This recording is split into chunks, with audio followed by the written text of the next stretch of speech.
Cheverny est sans doute l'un des villages les plus renommés de France. Situé au sud de la Loire, entre Blois et Chambord, il est le seul de la région classé station de tourisme. Près de 400 000 personnes venues du monde entier le visitent durant la saison touristique. Si vous venez à Cheverny, commencez par une halte au château, incontournable et connu pour être celui qui a inspiré le château de Moulinsart dans les BD de Tintin.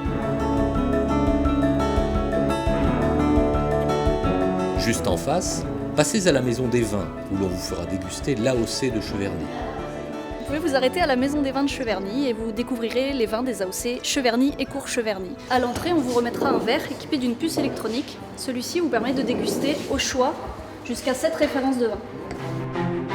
En sortant, arrêtez-vous quelques instants dans le bourg, devant l'église du XIIe siècle et son porche charpenté qu'on appelle dans la région un cactoire.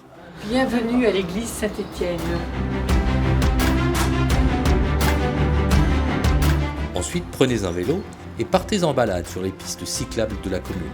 Rejoignez l'écosite du Lavoir, tout proche, dédié à la nature et à la biodiversité.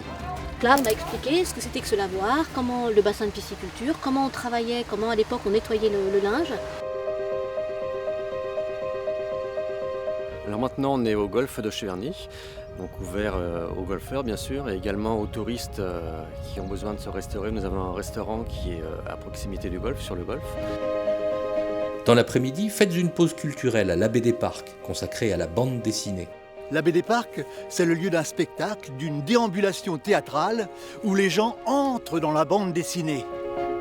Et pour finir, ne manquez pas le château de Troussé, le plus petit des châteaux de la Loire, à la fois musée et chambre d'hôte.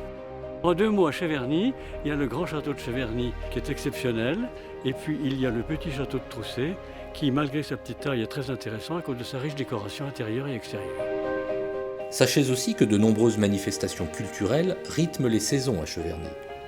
Au printemps, la fête des plantes, le festival des trompes et celui des arts de la rue, le festival de jazz Jazzine en juin et la fête des vendanges à l'automne.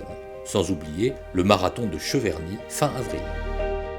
Alors pour toutes ces raisons, et pour d'autres que vous découvrirez sur place, à bientôt à Cheverny.